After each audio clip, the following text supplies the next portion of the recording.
Assalamualaikum warahmatullahi wabarakatuh. Waalaikumsalam. Alhamdulillahirabbil alamin wassalatu wassalamu ala asyrofil anbiya'i wal mursalin sayyidina wa maulana Muhammad wa ala alihi washabihi wa barik wa sallim ajmain. Bi barakati wal karamati sultanul auliya sayyidina Syekh Abdul Qadir Jalani wa bi syafaati nabiyina wa maulana Muhammadin sallallahu alaihi wasallam. Bi idznillah wa ridallah ya Allah ya la innaka ala kulli syai'in qadir. Aqdi hajati ya Allah ya Fattah ya Batin ya Fattah ya Alim. Alimul ghaibi fala yudhiru ala ghaibi wa syaa kursi samawati. Innama amru idza arada syai'an yaqulu lahu kun fayakun. Al-Fatihah. A'udzu billahi minasyaitonir rajim. Bismillahirrahmanirrahim. Alhamdulillahirabbil alamin arrahmanir rahim maliki yaumiddin. Iyyaka na'budu wa iyyaka nasta'in ihdinas siratal mustaqim siratal ladzina an'amta 'alaihim ghairil maghdubi 'alaihim waladdallin. Alhamdulillah, syukurillah, wala haula wala quwata illa billah. Salam jumpa lagi pemirsa yang di rumah. Untuk malam ini kita emang nggak bolang. Untuk sekitar awal bulan Desember ini kita banyak libur bolang karena satu, saya repot lagi kemarin ngurus semester ya, sekolah, karena saya ngajar sekolah, ngurus ujian, ini aja masalah nilai, mau masukin ke rapot, jadi lebih banyak kegiatannya fokus ke masalah pekerjaan. Terus memasuki juga musim hujan, jadi ya kadang malam hujan gitu ya. Kita untuk konten di bulan Desember ini nanti mungkin akhir-akhir aja kita bikin konten lagi. Untuk awal-awal ini saya tak fokus kerja karena kita punya tugas, jadi untuk bolang-bolangnya, untuk hiburannya sementara diliburin. Nah ini untuk ngisi, untuk malam ini untuk ngisi kajian sedikit ya. Sini saya akan menjelaskan, saya memang sudah pernah ngajarin ke kalian tapi sedikit. Mungkin bisa nanti dicontoh oleh yang di rumah untuk menambah wawasan ya, menambah pengetahuan, yaitu tentang teknik ya. Teknik teknik mengosongkan diri, teknik untuk menjadi khusyuk, teknik untuk fokus, teknik untuk konsentrasi. Banyak orang punya teknik sendiri-sendiri dalam meditasi, dalam yoga, dalam tafakur, itu sendiri-sendiri metodenya banyak. Nah, salah satu yang akan saya ajarkan di sini adalah bagaimana teknik saya dalam memberikan. Ini sangat sederhana, tapi sulit nanti dikerjain. Sederhana banget, ya. Jadi intinya adalah kita itu kadang susah fokus, konsentrasi, meditasi, tafakur, wirid, mau khusyuk, mau sholat itu susah. Karena apa? Masalahnya itu kan di pikiran. Ya kan, bukan di hati. Yang paling susah itu adalah pikiran, karena pikiran kita, ingat, pikiran kita punya kehidupan sendiri. Pikiran kita itu punya jalan sendiri. Pikiran kita itu nggak pernah mau istirahat, semua terus dia akan bekerja. Sedangkan kita, ruhaniyah kita atau ruh kita itu berada di tengah-tengah antara perasaan, nafsu, dan ada di pikiran dengan akalnya. Jadi kita ada di tengah-tengah. Bagaimana kita mengkonsentrasikan ini? Nah, kalau pikiran kita ini ketika sholat, ketika kita melakukan zikir, wirid, tafakur, meditasi, yoga, dan sebagainya, maka yang pertama yang biasanya umat adalah suruh mengosongkan pikiran. Sedangkan pikiran itu punya kehidupan sendiri. Logikanya pikiran itu seperti anak kecil, ya. Pikiran itu kayak anak kecil, mudah penasaran, terus kemudian itu pecicilan, nah bahasanya kesana kesini. Pikiran kita tuh sesuatu yang gampang sekali penasaran, kayak anak kecil gitu loh. Penasaran. Kalau udah seneng ini terus nanti tiba-tiba dia pindah loncat, pengen main ini. Ya, kayak anak kecil benar pikiran. Dan itu kita kadang sulit. Ya. Kalau nggak percaya, kenapa kita itu lebih suka kepada hal-hal yang sifatnya itu belum kita ketahui? Ketika akal kita itu terpicu, dia penasaran, ya sudah, dia akan ngikut gitu. Nah, makanya di sini adalah pahami dulu bahwasanya pikiran itu punya kehidupan sendiri, dan itu bukan kita. Pikiran itu bukan kita, bagian dari kita yang punya kehidupan sendiri. Nah, sekarang bagaimana caranya? Kita rayu pikirannya, ya. Anggap saja pikiran itu makhluk sendiri gitu ya, makhluk sendiri. Kita rayu, kita ajak.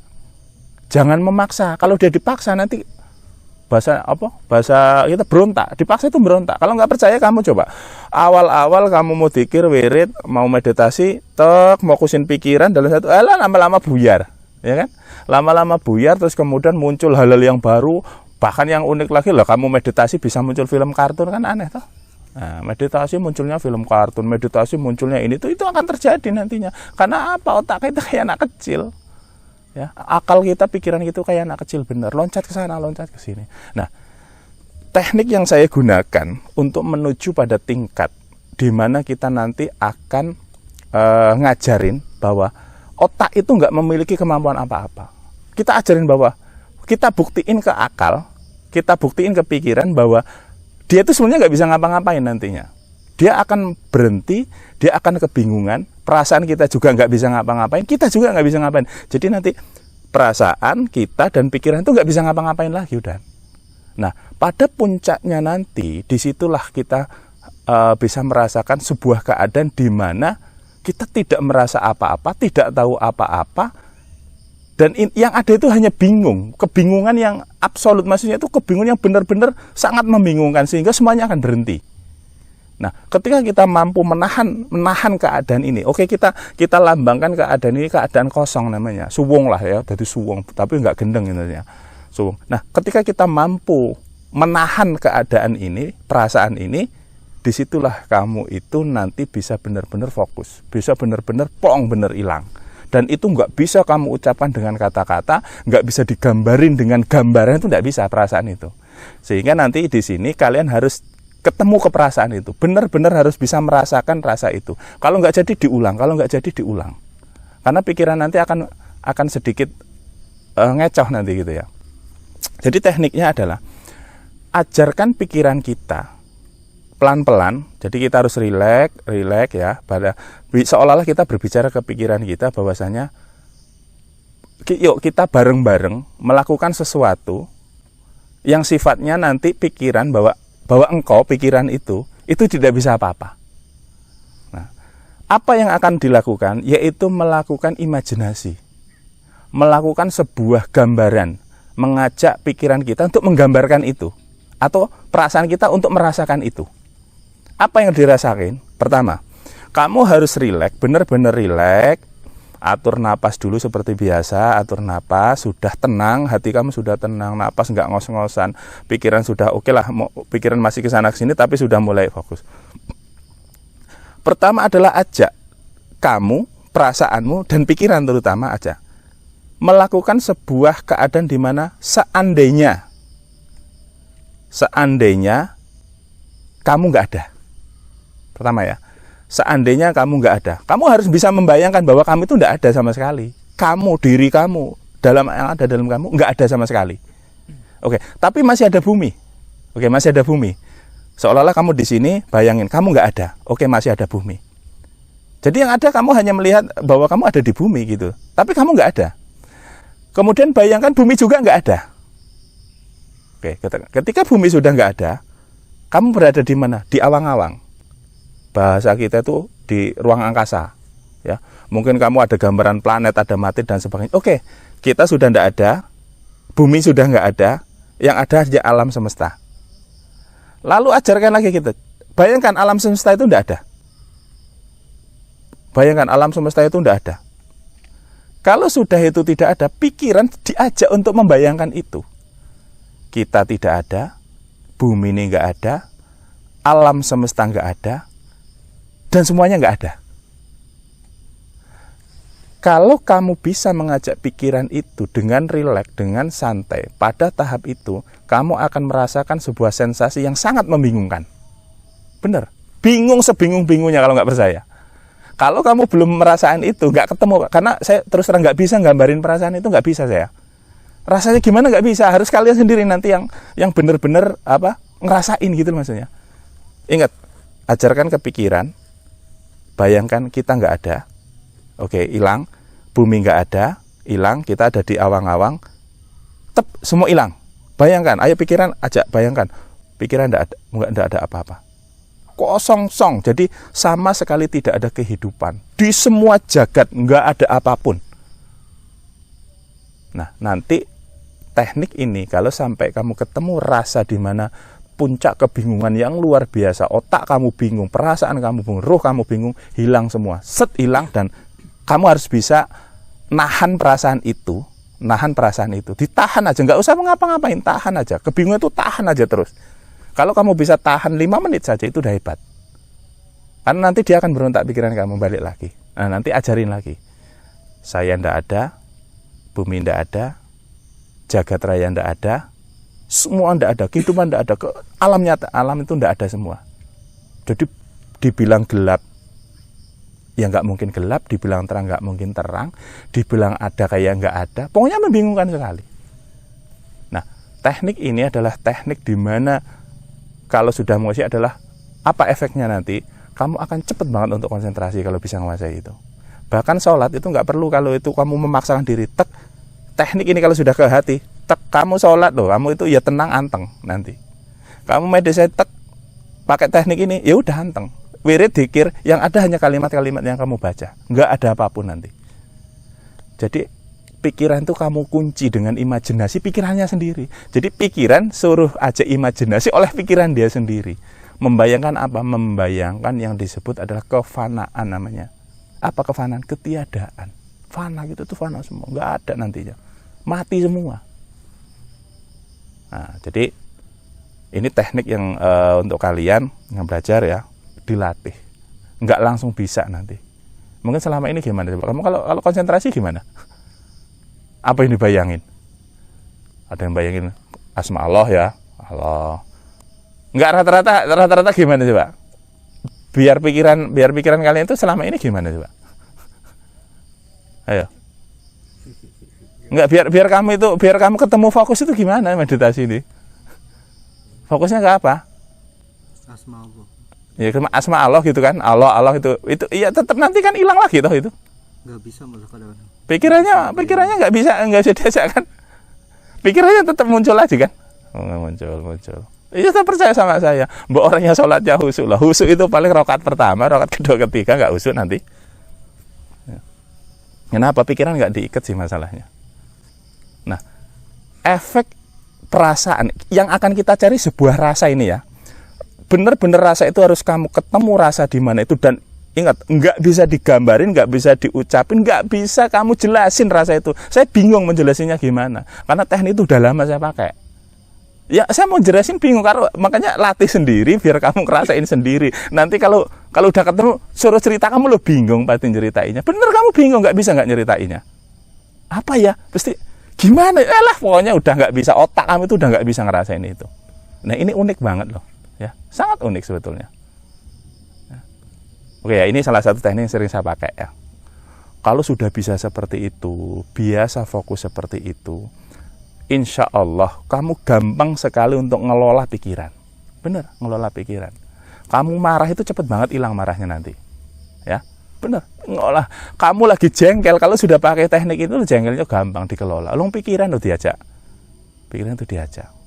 Kamu akan lebih gampang, mudah sekali bahasanya itu ya. Nerimo itu gampang banget loh. Maksudnya nerima dengan segala sesuatu itu gampang banget. Maksudnya nerima dengan keadaan nerima itu gampang banget. Selama ini mungkin orang wirid dzikir Allah ini demi baca sholawat banyak. Yang saya tanya di pikirannya ada apa? Kenapa selama ini wirid dzikir banyak sholawat itu nggak tenang tetap hatinya? Setelah selesai wirid masih juga dia nggak tenang. Kemana pikirannya waktu itu? Nah, itu saya tanya. Ini kenapa nggak ngefek di dalam kita wirid dzikir itu butuh waktu yang lama, wirid dzikir berhari mungkin ribuan kali kamu itu untuk mencapai tingkat itu, malah semakin panjang malah ujung-ujungnya tidur. Iya, ujungnya pasti tidur. Semakin banyak kamu akhirnya capek sendiri, akhirnya lelah dan tidur. Kenapa? Pikirannya itu bosen. Percaya? Kenapa kamu jadi ngantuk kalau wirid? Pikiran kamu itu bosen nungguin kamu. Benar. Akhirnya apa? Pikiran itu malas dengerin kamu wirid itu malas. Akhirnya apa? Ngantuk, istilah percaya. Sekarang pengen tahu kamu, kok bisa ngantuk, Pak? Ya karena pikiran kamu itu bosan. Tapi apakah ketika tidur pikiran kamu itu juga tidur? Enggak, pikirannya tetap jalan. Yang tidur itu adalah jasadia. Jasadia itu tidur. Makanya pikiran itu nggak mau dengerin kamu wirid lama-lama, bosen dia lama-lama pasti pikiran itu udahlah capek dengerin kamu wirid. Akhirnya apa? Badan jadi lemes, akhirnya apa? Anggap-anggap ngantuk, tidur malahan. Nah itu jadi kalau kamu bingung kenapa wirid lama ini ujung-ujungnya tidur. Beda dengan ngantuk pasca sholat terus itu karena memang sudah bangun tidur loh ya. Maksudnya kamu kan habis ngisa gitu, habis maghrib wirid lama-lama saking fokus kok malah saya ketiduran gitu lah.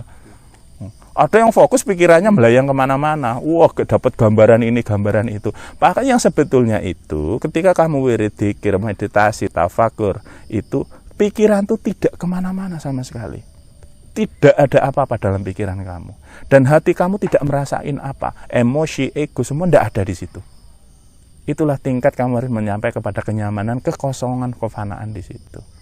Dan ini nggak bisa kamu capai dengan waktu latihan sehari 2 hari. Harus sering, termasuk ketika kamu tidur. Latihannya gampang, nggak usah pas wirid. Pas mau tidur kamu latih nanti. Dari mapan tidur, latih. Slow, relax. Yuk pikiran aja, pikiran. Yang ramah dengan pikiran sendiri itu jangan ngotot yang dalam pikiran.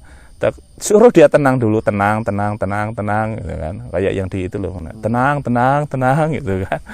Nah itu setelah kayak gitu, aja seandainya saya ndak ada. Termasuk dia juga nggak ada. Pikiran itu seandainya kamu nggak ada, saya ndak ada. Gimana? Hilang, kita nggak ada. Bumi ndak ada, kita tinggal di awang. Oke, jagat raya ini nggak ada, gelap akhirnya. Dan semua tidak ada sama sekali. Bayangkan semua itu nggak ada apa-apa gitu maksudnya. Kita tidak pernah hidup, kita jagat itu tidak pernah ada. Maka pikiran itu akan kehilangan data, kehilangan momen, kehilangan daya untuk dia menciptakan imajinasi karena diajak untuk tidak ada. Maka pikirannya langsung berhenti pikiran. Benar, berhenti, perasaan berhenti, dan muncul rasa yang saya bilang rasa kekosongan dan nggak bisa digambarin rasa itu. Nah, oke ya. Jadi gunakan teknik ini saya ijazahkan untuk kalian di sini. Kalau yang di rumah mau ikut ya monggo. Ya, kalau sekedar untuk pengetahuan nggak apa-apa.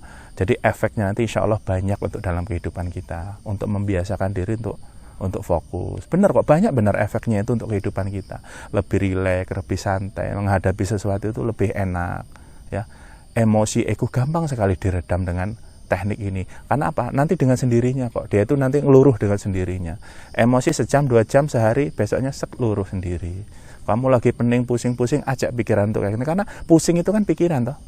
Kamu pusing, kamu ini itu kan pikiran kamu yang pusing. Kenapa orang pusing dipegang kepalanya gitu kan? Coba ajak pikirannya enggak. Tapi bukan berarti kamu lagi bingung mikirin utang, pikirannya terus hilang, utangnya lunas, nggak kayak gitu loh maksudnya. Ajak pikiran kamu itu untuk rileks, untuk kosong sama sekali, agar muncul ide-ide baru dalam pikiran kamu nantinya. Ya, salah satu yang memunculkan ide-ide baru adalah membiasakan diri untuk fana.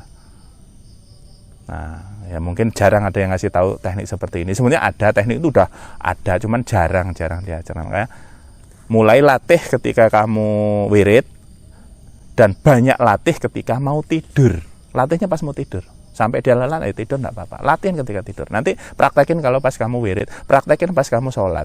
Ya, praktekin. Iya, terus gitu. Nanti pas meditasi, praktekin itu. Kalau sudah mampu seperti itu, nanti oke, larinya ke supranatural, enggak apa-apa kalau udah bisa kayak gitu. Tek, sudah kosong, tek, kita apa ya, karena tadi itu bingung saya perasaan itu. Itu nanti tek, lah kamu menuju ke sana, tek, lep, langsung muncul. Kamu sekarang itu kalau lagi menuju ke sana itu alah pikiran buyeng yang pengen dicari ini yang muncul entah apa. Ya kan, mau kontemplasi gini yang muncul apa. Ya selama ini ya saya biarin aja, ya tak biarin kalian tuh melakukan kayak gitu nggak apa-apa. Karena tadi untuk latih, dan ternyata sampai hari ini pun pikiran kamu masih melayang kemana-mana. Kamu pikir kalau meditasi saya tuh nggak tahu tuh kamu itu pikirannya itu kelihatan kok.